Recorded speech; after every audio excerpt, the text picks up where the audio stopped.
एक बात बताओ कि कैसे देवराज हैं Indra.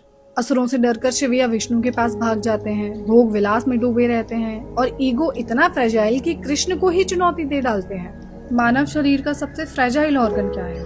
Mind. And Indra is the personification of mind. कैसे? माइंड ही वो जगह है जहाँ इच्छा, भय, कंपैरिजन, वैलिडेशन, कंट्रोल सब जन्म लेते हैं। और इंद्र का चरित्र देखो तो यही पैटर्न्स दिखेंगे। कभी किसी ऋषि से इनसिक्योर हो जाना, अपनी कुर्सी बचाने के लिए अप्सरा भेजना, थोड़ी सी अवहेलना पर क्रोधित हो जाना। पर फिर उन्हें देवराज क्यों बोला गया? क्योंकि शरीर का कंट्रोलर माइंड ही है। इंद्रियां सिर्फ तब तक चलती हैं जब तक माइंड उन्हें डायरेक्शन देता है।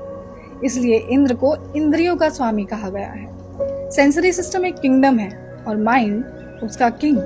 एंड सबसे इम्पोर्टेंट बात, माइंड इन सेंसेस के साथ बात कैसे करता है? इलेक्ट्रिकल इम्पल्सेस के जरिए, जो नर्वस सिस्टम में सिग्नल की तरह ट्रैवल करती है।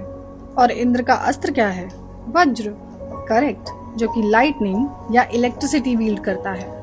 करेक्ट। और वज्र बना किससे? ऋषि दधीचि की स्पाइन और रिबकेज से, जो दर्शाता है कि Indra the mind nervous system की बिजली से ही इंद्रियों पर राज करता है। पर किंग होना और इवॉल्व होना दो अलग चीजें हैं। मतलब पावर के साथ मैच्योरिटी भी आए ये जरूरी नहीं। इंसान ने टेक्नोलॉजी, एआई, एटम बॉम्ब क्या कुछ नहीं बना लिया, पर एक छोटा सा क्रिटिसिज्म अभी भी हैंडल नहीं कर पाता। बाहर की प्रगति हो गई पर अंदर का इंद्र अभी भी इनसिक्योर है। और कृष्ण का इंद्र से टकराव? कृष्ण कॉन्शियसनेस है और इंद्र अनकंट्रोल्ड माइंड। कॉन्शियसनेस अक्सर माइंड और ईगो को चैलेंज करती है।